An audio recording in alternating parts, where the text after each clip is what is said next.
Hello student, welcome back for the class of MBA Semester 4 International Human Resource Management. Today is our lecture number 29, 30 and 31. Our today's topic is International HRM Approaches. So, the primary objective of our today's session is help to understand the different approaches to international HRM, and that we are going to discuss it today. So, the contents of our today's session are different approaches to IHRM. The first approach is called as ethnocentric approach. The second approach is called as polycentric approach. The third approach is called as regionocentric approach. The fourth one is called as geocentric approach. Now we are going to start the discussion with these different approaches to IHRM.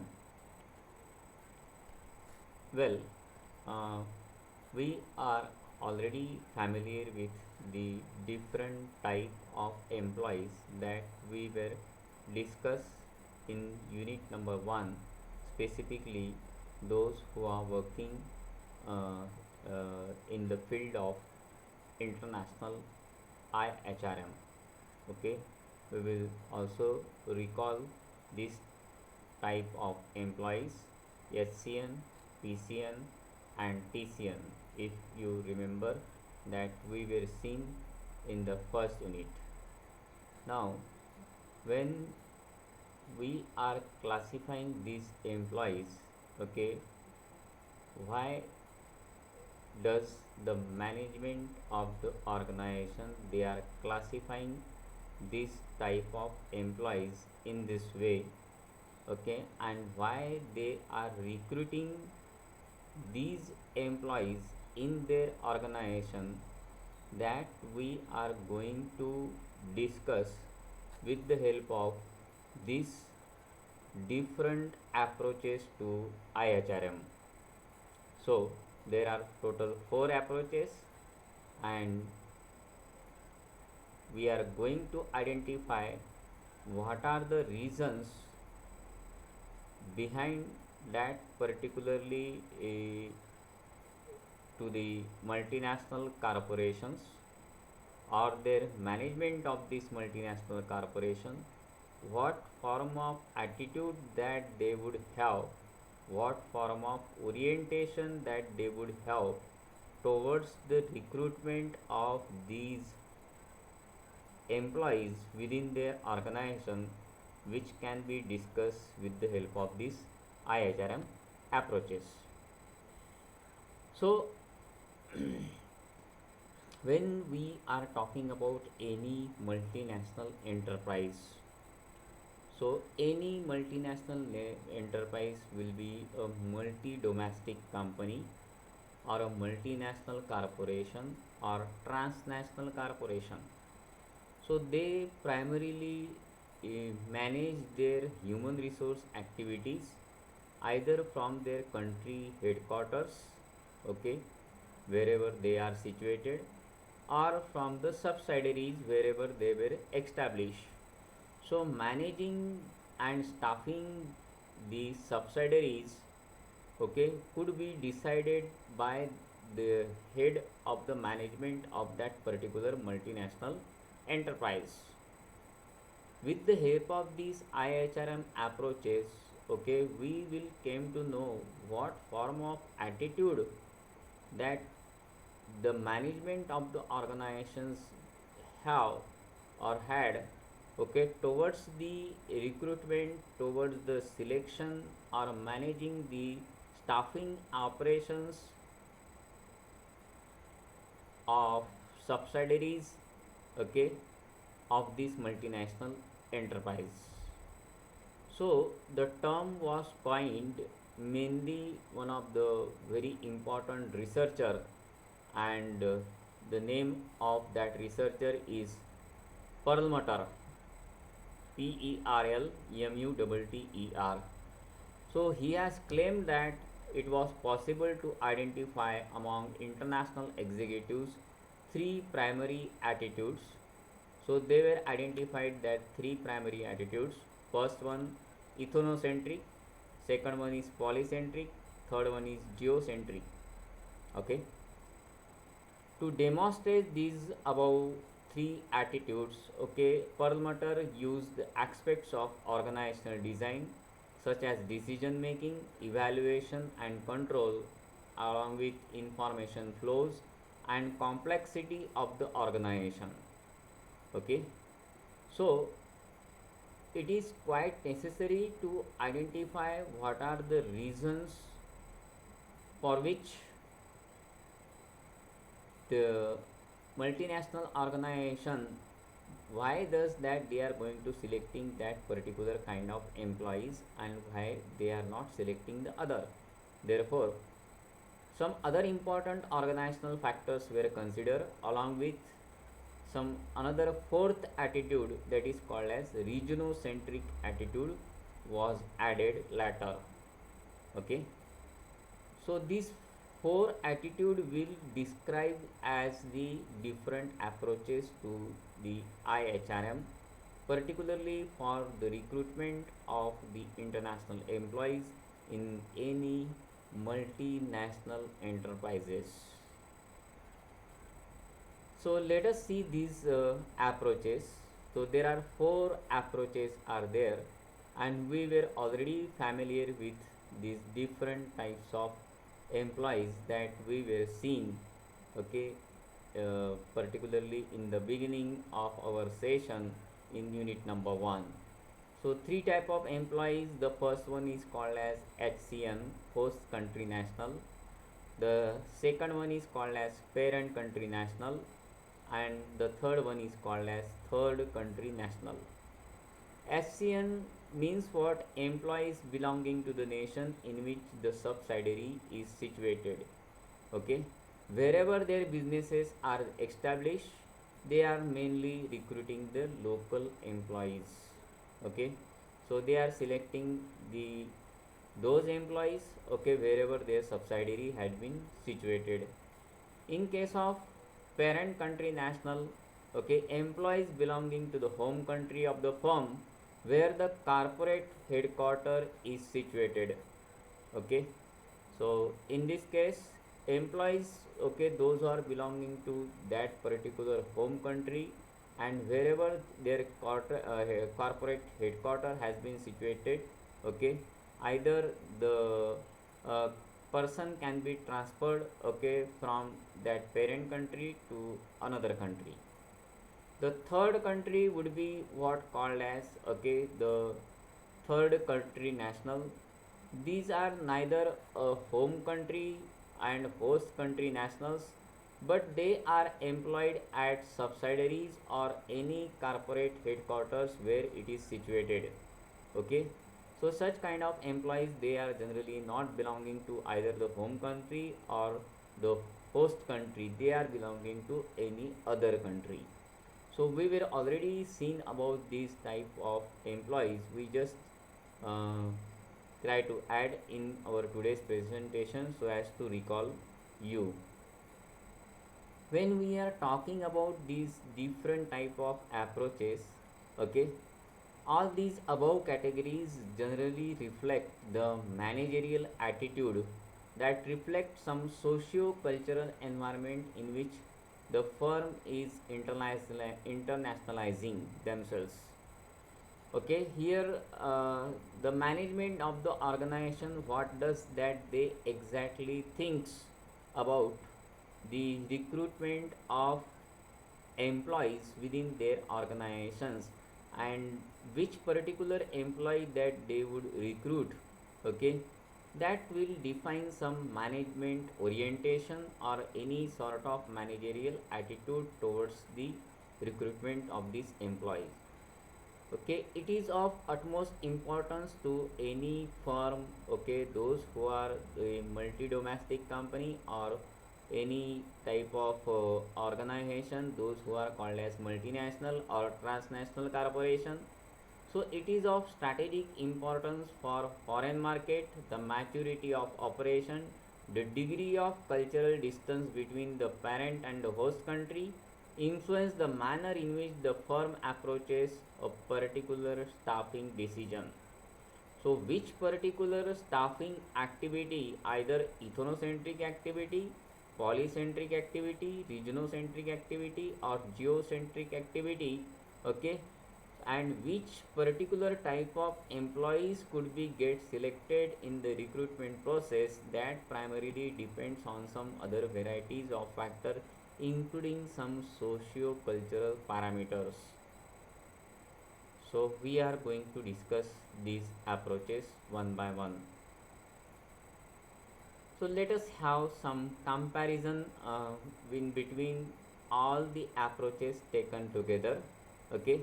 Now this can be classified on the basis of different aspects which have been undertaken under different approaches: ethnocentric approach, polycentric approach, regionocentric approach, and geocentric approach.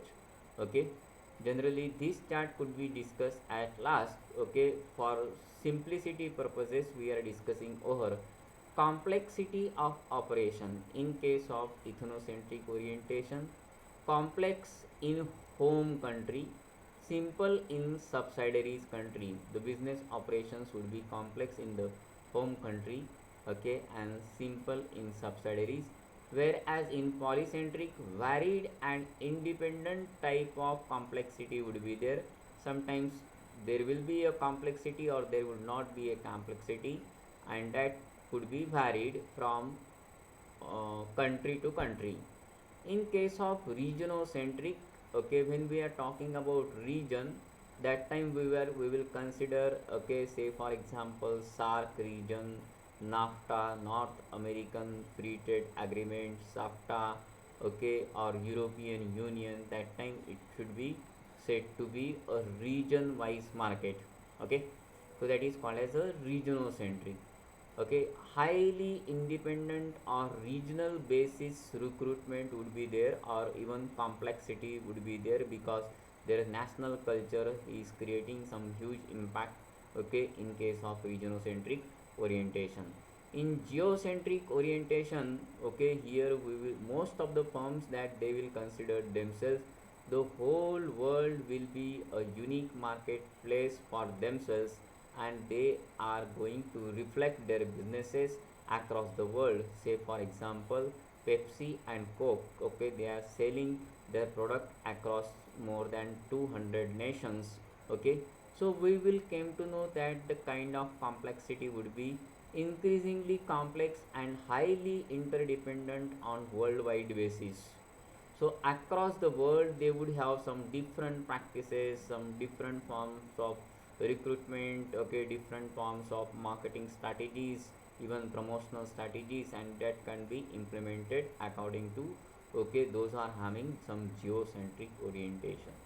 Such a kind of firms are mostly, okay, those who are selling their product across more than 200 nations. Okay, these firms are following the geocentric orientations, and they are truly a multinational business enterprises, they are truly a transnational enterprises. Authority and decision making process, okay, so authority will be higher in case of headquarters, and which could be delegated, okay, to the subsidiaries. Okay, relatively low in case of headquarters in polycentric orientation, high in regional headquarters, and or a high collaboration among the subsidiaries. So there is a mutual negotiation in between them, collaboration of headquarters and subsidiaries around the world. So these kind of geocentric orientation would be a more advanced type of orientation.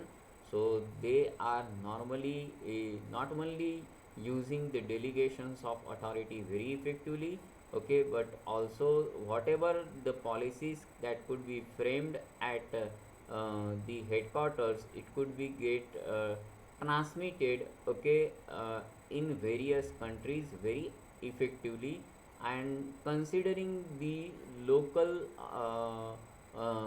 structure or social structure of that particular country, so they will make some changes, okay, accordingly.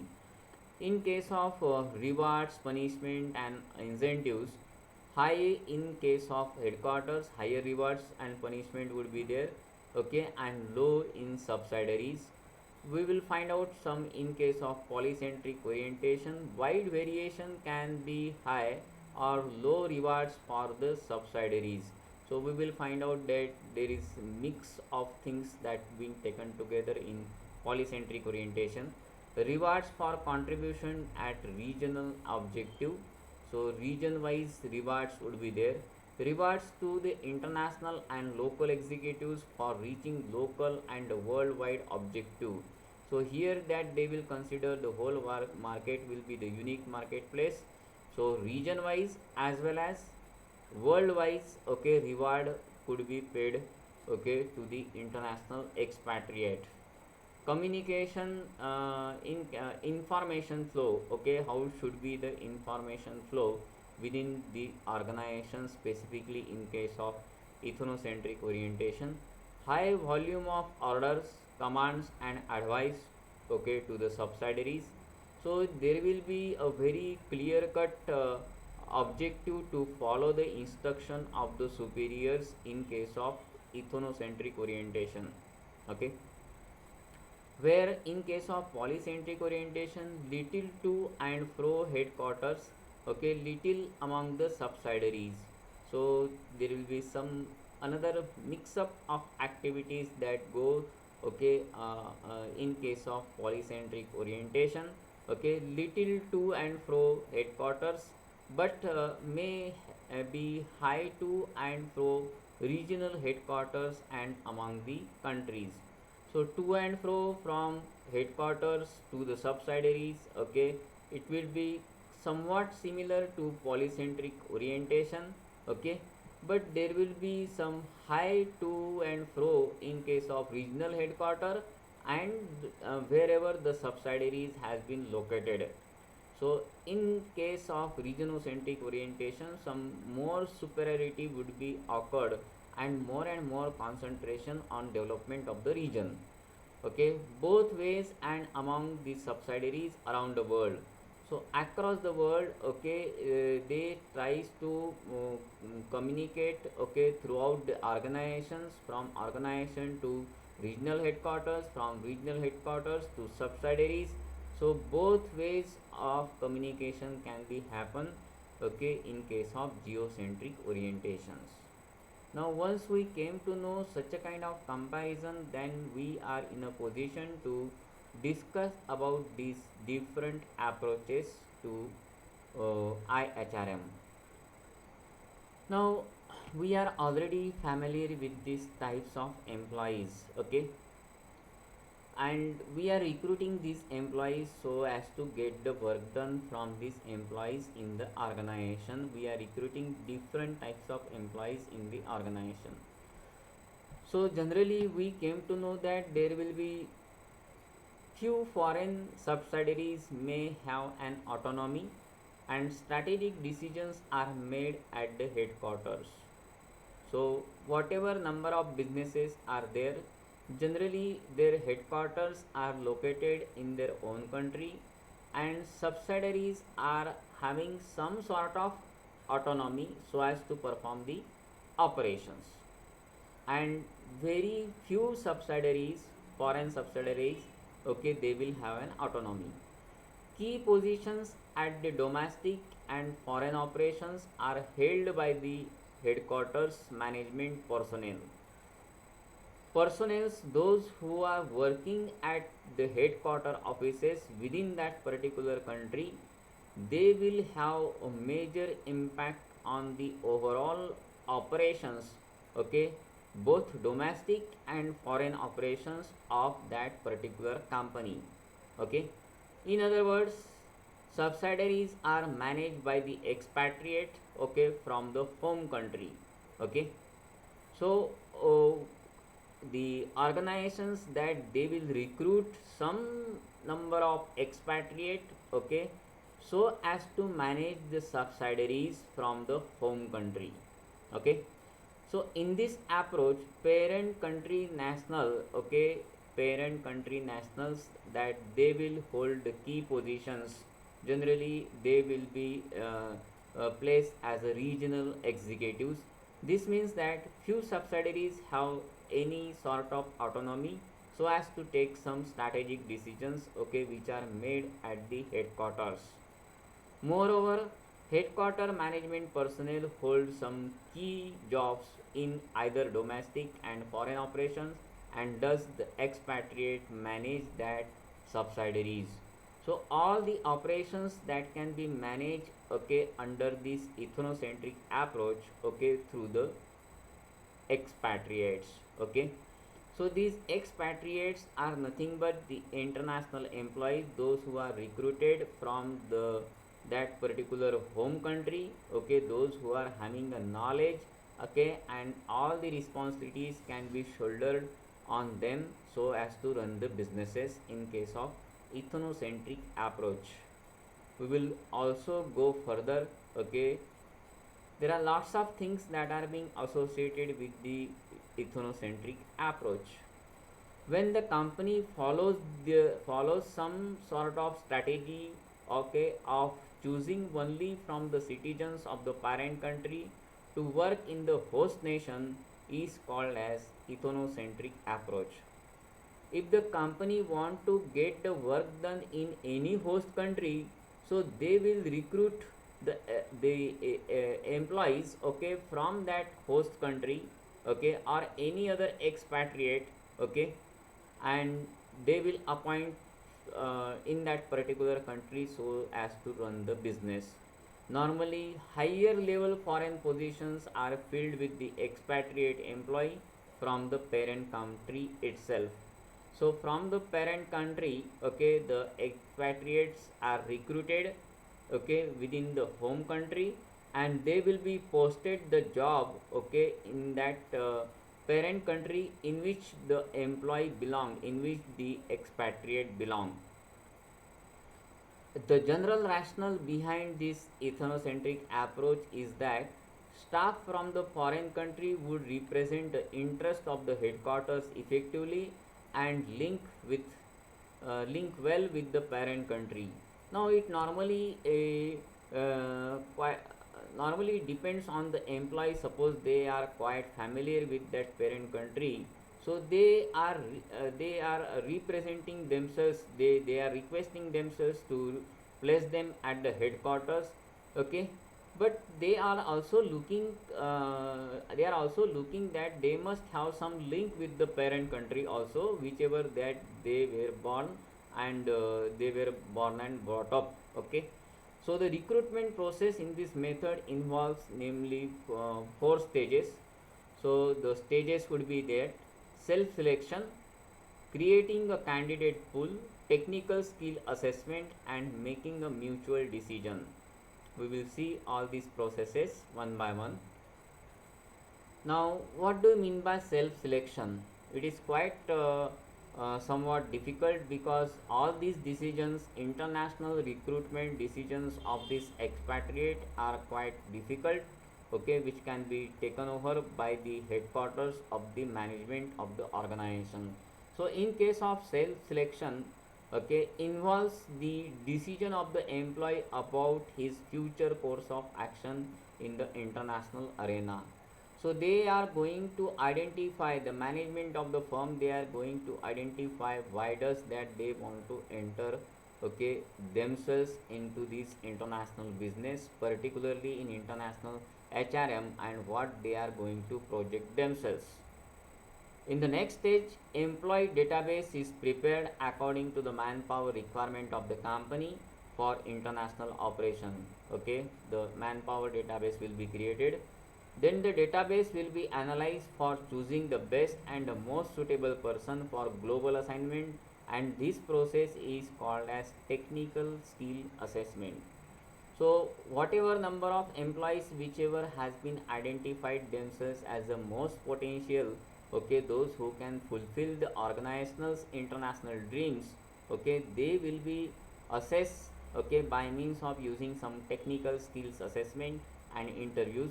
And finally, the best candidate is identified for foreign assignment and sent abroad, okay, according to his choice or consent. So in this way the ethnocentric approach will work. Let's go further with the ethnocentric approach. In case of ethnocentric approach, okay, ethnocentric approach places the natives of the home country of a business in a key position at home or abroad. Okay, so say for example, okay, the US parent company places the natives of the United States in key position in both, either in suppose say United States or Mexico. Okay, if suppose any company, those who are going to conduct the business in India, okay, so okay, any suppose say US company, they want to start some business in India and they were started their subsidiaries in India. So either they will recruit from India, okay, as an expatriate, and they will place that expatriate, okay, so as to work in a key position within India, or they can send that Indian person, okay, in nearby countries, say for example in Sri Lanka, Singapore, okay, or in somewhere else nearby countries, those who are being familiar with it. So in this way that ethnocentric approach will work. Okay, here the parent country national, which is of quite importance, those who are being knowledgeable enough with that business environment. So that is all about ethnocentric approach. The next approach is called as polycentric approach. Okay, polycentric approach. Now, in case of polycentric approach, we are giving due importance to HCN, host country nationals. Okay, so we are already familiar with the multinational enterprises, and the any MNE means multinational enterprises, treats each subsidiary as a distinct national entity with some decision making autonomy. Now, companies, those who will consider themselves, okay, whatever number of subsidiaries that they are having across the world, so they will consider it is one of the business making unit.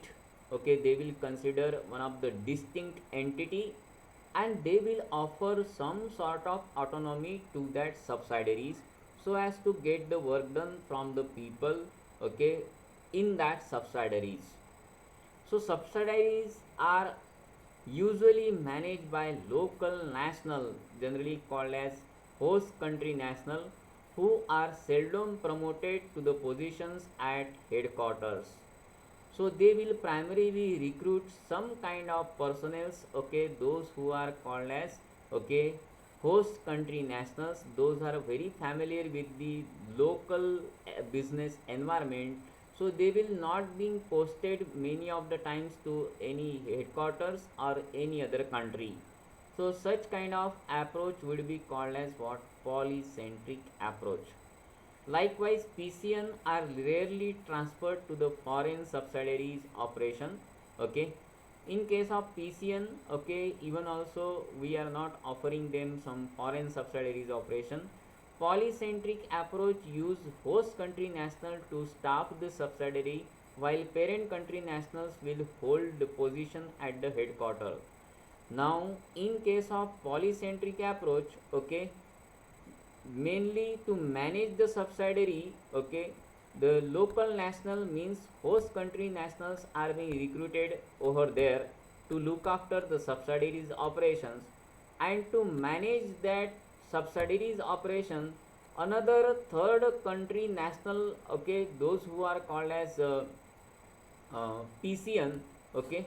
So PCN are recruited, okay, by the company at national headquarters to look after the business operations, okay, of that particular country. So in this context, okay, multinational enterprises treats each subsidiary as a distinct national entity with some decision making autonomy. So local nationals who are seldom promoted to the positions at headquarters and to manage the subsidiaries. So they are not generally promoted to the headquarters. When the company adopts the strategy of limiting the recruitment to the national of the host country, means local people, this approach is called as polycentric approach. Companies, though, those who want to start their subsidiaries in India, okay, and to run the subsidiaries, okay, they are going to recruit some particular person from India itself, okay, then in that case it will be called as a polycentric approach. Okay, now to manage that particular subsidiary, any PCN can also recruited at the headquarter level, so that okay, that particular expatriate can manage okay such 3 to 4 uh, subsidiaries simultaneously, not only within India but also some nearby countries also. Okay, the purpose of adopting this approach is to reduce the cost of foreign operations gradually. So here there will be no to and fro from the home country to host country or host country to the home country again and again, and we can reduce the cost of these foreign operations. Even those organizations which initially adopt the ethnocentric approach may eventually switch over to the polycentric approach. Initially companies those who want to start the enterprise, okay, and they are using some polycentric approach, but after some period of time, okay, because managing the subsidiaries okay from the headquarter by any expatriate, it is not a simple kind of task. That's why okay, at subsidiaries level some local nationals can be recruited so as to manage their businesses, okay, and then the uh, the PCN will manage okay the different subsidiaries, okay, and in this way the polycentric approach can be applied. The primary purpose of uh, handing over the management to the local people is to ensure that company understand the local market conditions, political scenario, cultural and legal requirements as better as possible. Now why does the company will select that local national, okay, that or local national employee, okay, because these local national employees are quite familiar with their business environment, they knows about the politics, they knows about the market conditions, they knows about the economic conditions of the country, and they can manage their activity of that subsidiaries within their countries very well. So the companies that adopt this method normally have localized HR department which manage the human resource of the company in that country. So there would be that individual HR person would be there. Okay, those who can look after their complete country operations. So country head would be appointed in some cases, okay, and that country head okay would be a local national employee, okay, of that country. Many international companies okay operating their branches in advanced countries like Britain, Japan predominantly adopt this approach for recruiting the executives to manage their branches, okay. So many organizations across the world, not only Britain and Japan, there are several countries, okay, if these countries they want to establish their international business across the world by starting some subsidiaries, so they are using this polycentric approach, and this will be more feasible to produce the businesses to that particular company, and that's why polycentric approach has been very widely useful. The polycentric approach uses the natives, means the local, okay, of the host country to manage their operations in their country, and natives of this parent country to manage the home offices, okay. So that polycentric approach would require some mixed strategy in some cases, okay. So they will recruit the natives to manage the host country, okay, to manage all the business operations in their country, okay, and natives of the parent country to manage the home offices. Generally from the headquarters it could be get managed, okay, from the PCN, okay. For an example, Australian parent company uses the natives, okay, in India to manage their operations, okay, at the Indian subsidiary.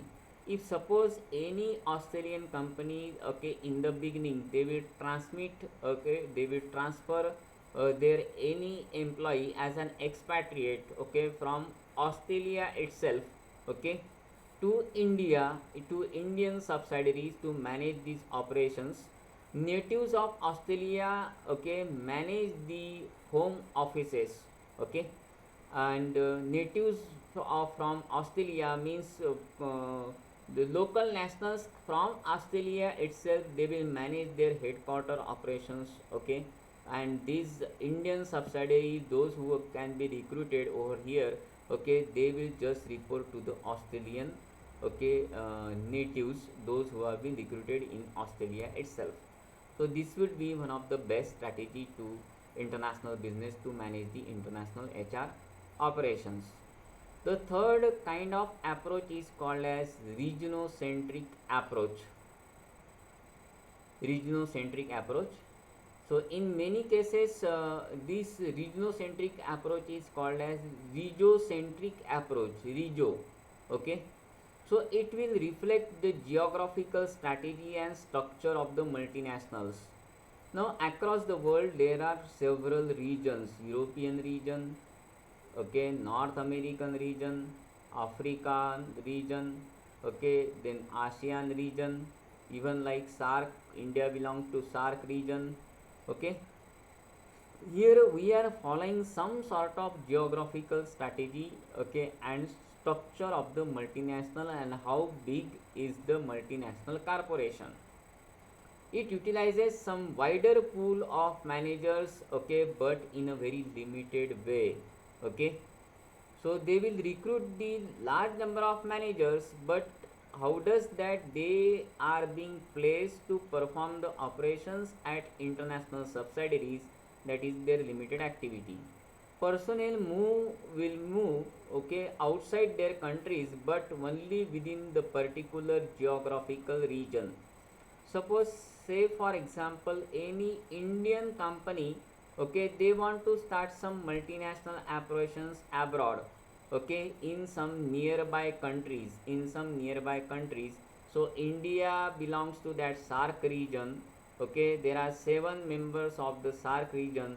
So person those who can be recruited from India, okay, they will be, there will be a limited activity to transfer, okay, that person, okay, say for example Singapore, Sri Lanka, okay, Myanmar, Bangladesh, okay, Pakistan, some nearby countries can be managed over here in that geographical region only. So regional managers may not be promoted to the headquarters positions, but they will enjoy the degree of regional autonomy in their decision making activity, okay. So regional head HR officers, okay, they are generally not promoted, okay, to perform the operations at the headquarters, okay.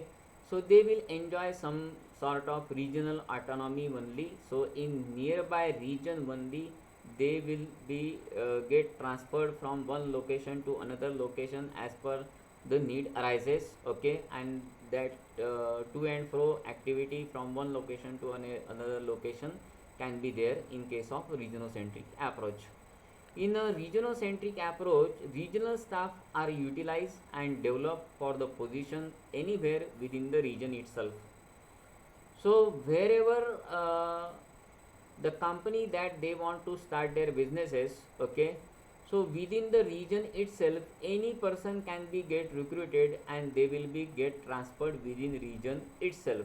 Say for example North American region, European region, okay, in European region there are more than nearly 30-40 countries are there, okay, even in United States, okay, there are three main countries: United States, okay, as well as Mexico and Canada, okay, they will be get transmitted from nearby region to each other.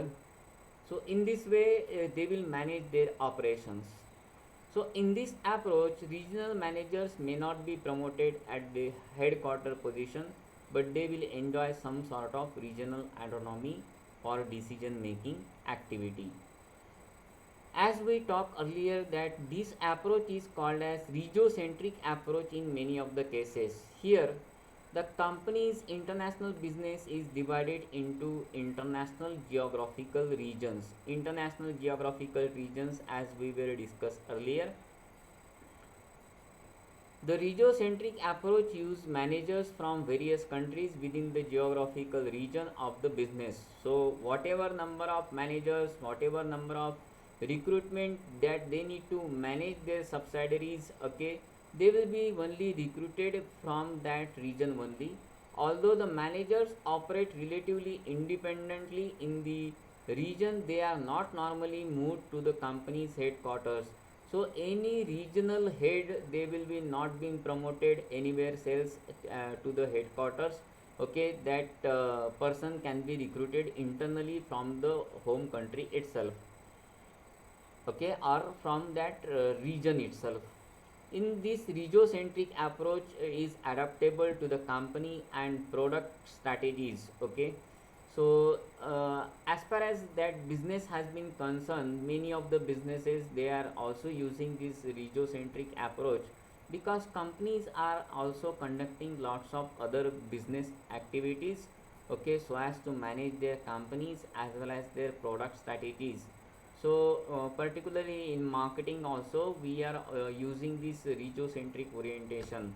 All these orientations can be used in international marketing also.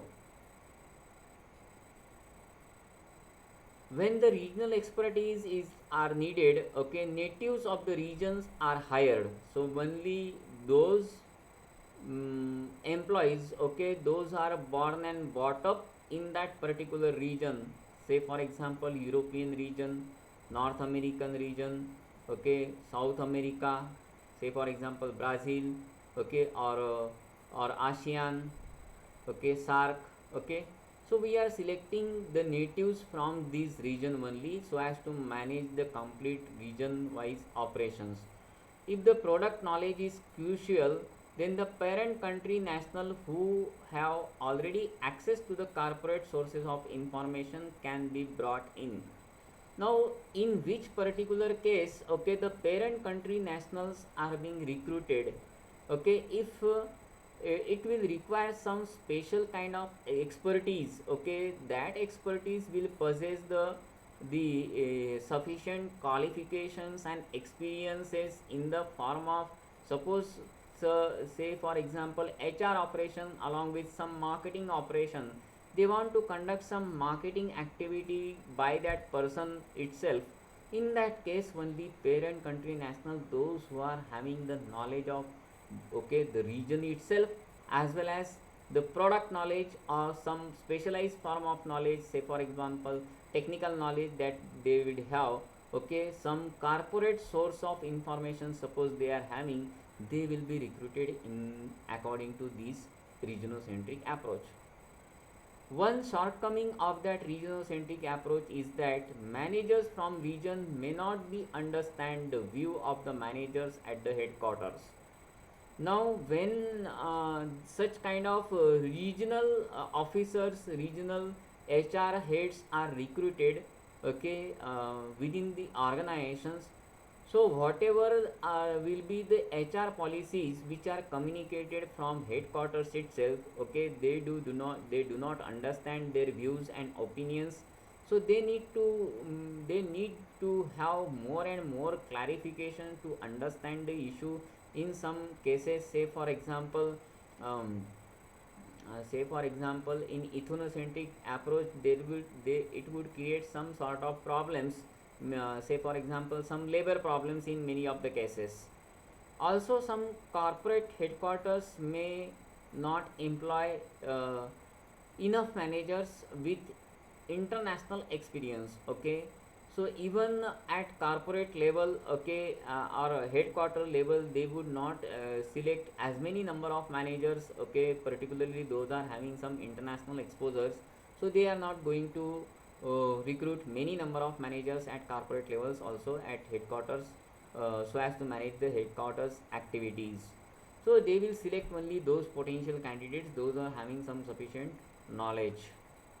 In case of regiocentric approach, okay, the regiocentric approach places the managers from the various country within the geographical region itself, okay, or in which the business that the company operates within that particular region only.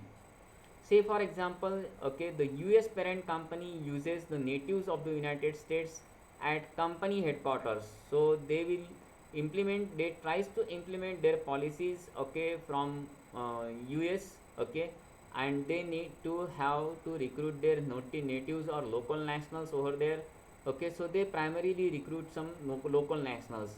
Natives of European countries are used to manage the Italian subsidiaries. If suppose the company, US company has overtaken, okay, any Italian subsidiary, okay, and to manage that Italian subsidiary, it is quite necessary right now to recruit some particular expatriate from European countries to manage their local operations. So in this way that regionocentric approach could be conducted. That is all about regionocentric approach. The last approach is called as geocentric approach. Okay, in this approach, the multinational enterprise is taking a worldwide approach to its operations, recognizing that each part means subsidiaries and headquarters makes a unique contribution with its unique competence. Now, many of the enterprise themselves that they try to reflect their presence to the world itself. Okay, so they are the global company, they are going to build their presence across the world, across the large number of customers, okay, or clients that they are having, and they are providing these services to in the world itself. So it is accompanied by the worldwide integrated businesses, and the nationality is ignored in favor of the ability. Okay, now, in case of geocentric approach, nationality will be ignored. Okay, wherever in the world, okay, any number of personnel, okay, those who are belonging to any country or region can be recruited. Okay, rather than ability. Okay, uh, uh, rather than the nationality, they are going to more favor to the ability to perform that particular task and operations. So they are going to select the best appropriate person, those who can fulfill their company's objective. In a geocentric approach, best people everywhere in the world are developed for a key position everywhere in the world. Okay, so organizations are going to select only those potential candidates from the world itself. Now, how should be the recruitment process in case of geocentric approach, and how does they are going to select, okay, at various locations across the country or across the region, so as to manage the multiple subsidiaries business operations. So organizations ignores the nationality in favor of ability. In order to be successful, the companies following this approach for staffing practices must accompanied by worldwide integrated business strategy. So they are going to consider themselves, okay, the business could not be conducted only by appointing either the local national, okay, or either by parent national. So they are going to select the best potential candidates either from local, either from the region, either from the parent. Okay, they would not consider all these parameters, they will think only the who will fulfill the ability to fit that particular job across the world. So when the company adopts this strategy for recruiting the most suitable person for the position available in it, irrespective of their nationalities, it is called as geocentric approach. rather than concentrating on the nationalities. Okay, they are going to select the most potential person, those who can fulfill their objectives so as to perform the operation. Okay, not only across the region, okay, across the world they are looking. Okay, they are looking, the whole world will be the unique marketplace. They are not just looking for one or two country. Okay, say for example Pepsi, Coke, Sony, Toyota. Okay, they are not looking to perform their business operations not only within India, US, okay, or in some selected countries. They will consider themselves, the whole world will be the unique marketplace. So companies, those who are truly global in nature, they will adopt this approach, okay, by means of using integrated business strategy, globally integrated business strategy.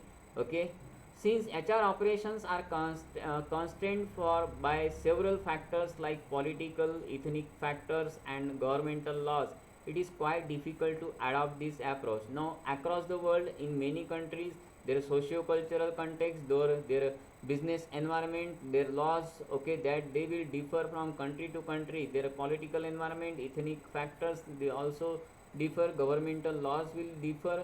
So we will find out some sort of difficulty in case of implementing this geocentric approach, but that geocentric approach would be again a very good form of successful approach, particularly for global companies itself. However, larger international companies, okay, generally adopt this geocentric strategy, okay, with considerable success. Okay, so they know what are the possible outcomes. They know very well what are the possible constraints. Understanding the constraints and understanding the possible views of these operations, they are recruiting these employees, again taking the risk to place these employees in this international context, and they are shouldering the responsibility. Okay, so that they want to move ahead and tries to reflect their presence to the in the world. For international recruitment, especially for foreign soil, okay, organizations generally use manpower agencies or consultants with international connections, repute to source candidate in addition to the conventional sources. Now, how does such kind of candidates can be obtained by these organizations specifically? Now, there is a very good activity in HR that is called as talent acquisition.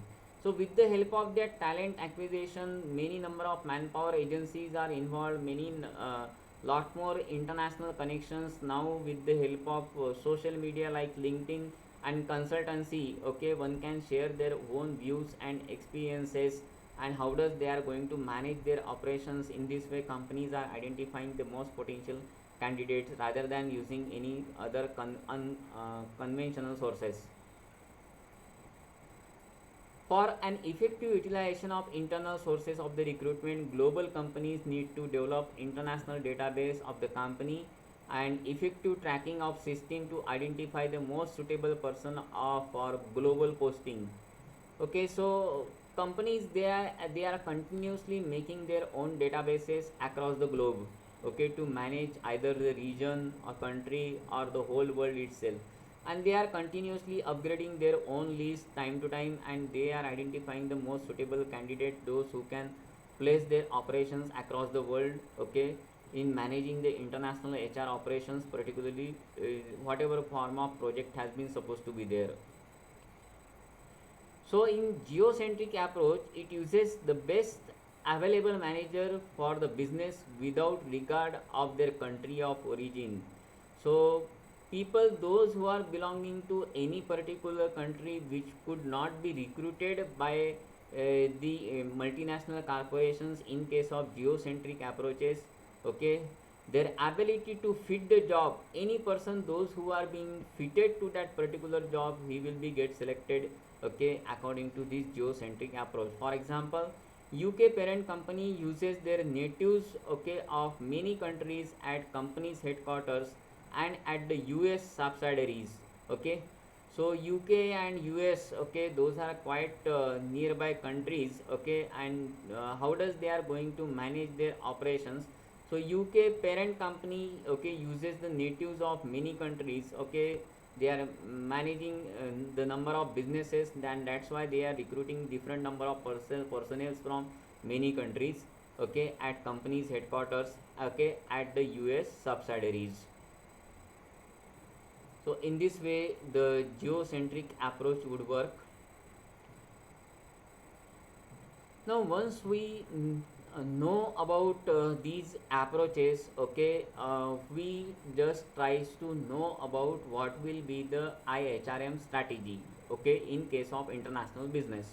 Now which approach would be more feasible, which approach is not feasible for themselves, which will produce a more reliable output for the company, it finally depends on the orientation strategy of the management of that organization, and that also depends on some socio-economic environment of that multinational company.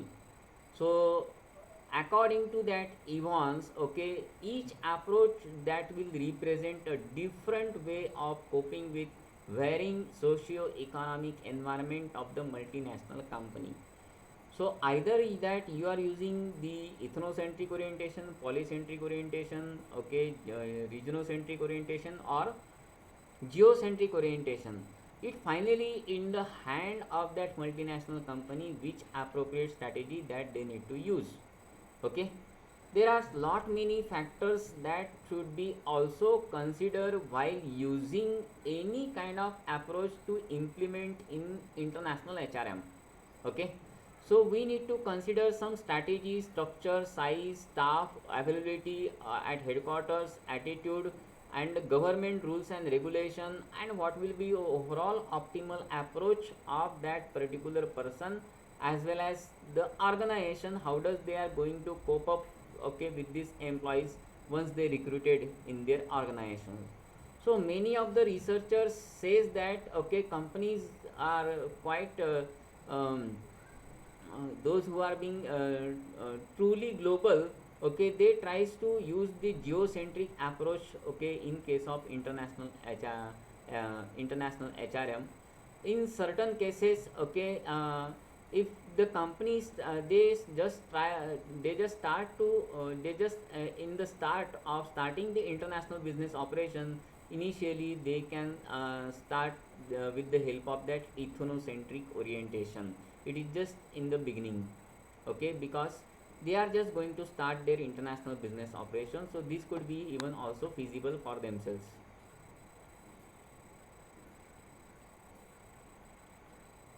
Now when we are talking about this international IHRM strategy, why we will came to know that these international firms, okay, or international organizations, multinational corporations or transnational corporations, and specifically the management of these organizations, okay, why does they are using this form of attitude, okay.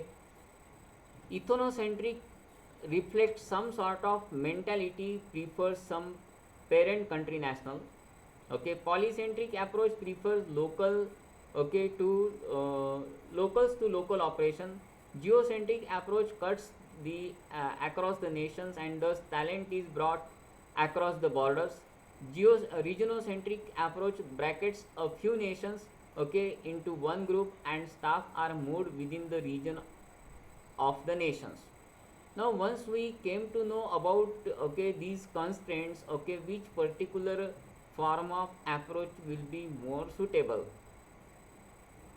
as we came to know what will be the overall sort of strategy that has been followed by most of the international firms, so they will consider themselves, okay, if they are quite superior as compared to their competitors, in that case, okay, they are following some polycentric approach in many of the cases, okay. And companies those who are the new entrants, mainly they are following the ethnocentric orientations, okay. Companies those who want to project themselves, okay, across the region, so they are using the regionocentric approach.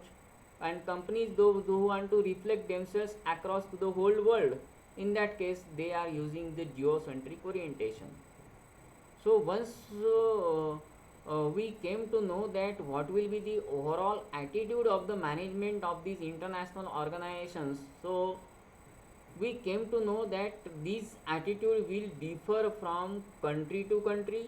This attitude will also differ from expatriate to expatriate also. Okay, whichever country that they were belong and born and brought up, and what form of even attitude that they would have towards them these multinational corporations. So it is generally some sort of mindset of this management of these international organizations with regard to the appointment of staff, okay, of these four types of approaches within their company: ethnocentric, geocentric, polycentric, and regionocentric orientation. This mindset will determine whether the host country national, parent country national, or third country national will be appointed, okay, in their to the particular post, okay, within their company, so as to perform the business operations within the home country, host country, okay, either they are managing some subsidiaries or from region or the whole world. So that's all for our today's session. Thank you very much.